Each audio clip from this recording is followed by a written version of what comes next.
President Bongbong Marcos is flying to Japan tomorrow for an official working visit. He will be in Tokyo from Wednesday to Sunday, his third foreign travel this year and his ninth since assuming the presidency 7 months ago.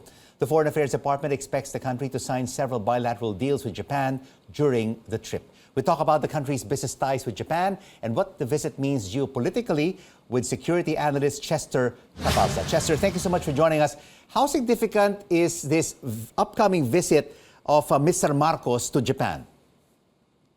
Well, we consider it as very important and a pivotal visit to Japan. This is going to be the first working visit of President Bongbong Marcos there, and we are hoping that this will elevate our strategic partnership with Japan. We can consider Japan as a reliable neighbor because of their support economically, strategically, and of course, they've been supporting us in our efforts, particularly with the looming problem right now in the Taiwan Strait, and of course, in our geopolitical situation right now. Let's start with the strategic implication of this. We consider the Japan-Philippines bilateral security relationship as aligned to our national interest, and the security cooperation is basically helpful, particularly that we have this looming problem right now in, of course, extending and supporting our EDCA sites, and this is also would push for the multilateral effort of our government, particularly that we are relying so much with the United States this time around because, of course, our treaty alliance with them. We have considered that in the past, Japan has been very helpful to us, particularly with the military exercises. Yes, Chester, I'd like to jump in. No, I mean, we already had Lloyd Austin, who was here in the Philippines, to basically reinforce the EDCA, give additional funding for 5 military installations, and of course the development of 4 other EDCA sites. Why do we still need the Japanese? What would they really do to reinforce our security in the region?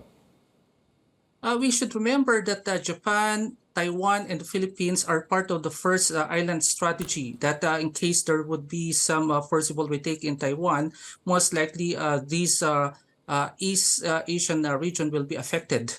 And naturally, Japan and Korea will be affected by this conflict, and so with the ASEAN and particularly our country, most likely in the northern Philippines. So we consider this as something serious. That's the reason why we are encouraging the president to visit Japan, because Japan has been a true friend to us. They've been helping us a lot in our infrastructure programs, in our security cooperation. They've been building a lot in the Coast Guard modernization program.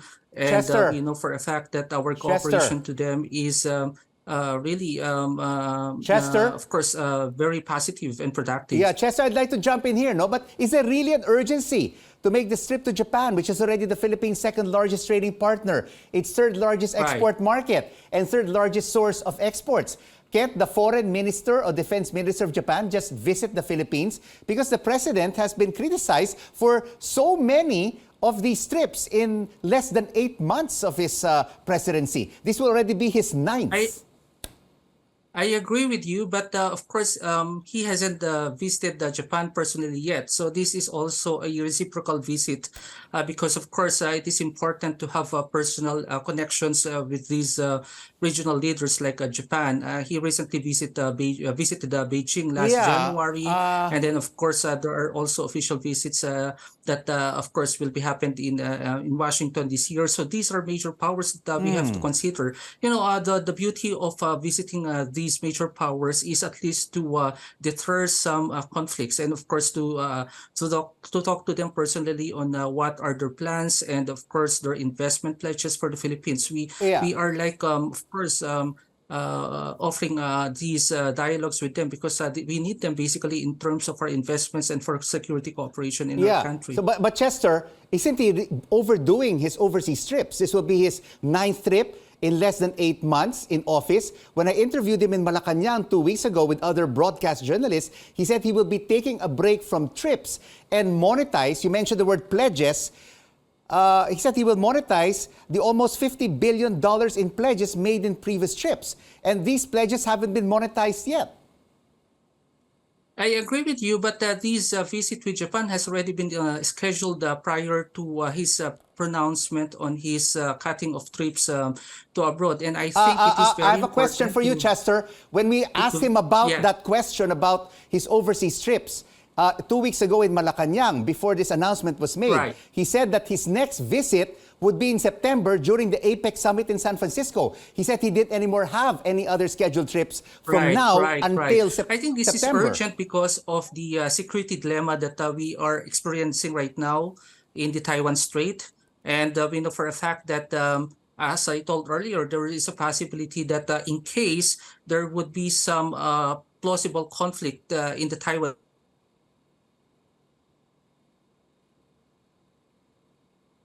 Chester, are you still there? Okay, we're having some technical issues with Chester Cabalza, who's a security analyst, who's currently discussing with us the importance of President Marcos Jr.'s trip to Japan, which begins tomorrow. All right. It looks like we have not been able to reconnect with him. Thank you so much for joining us on the program, Chester Cabalza.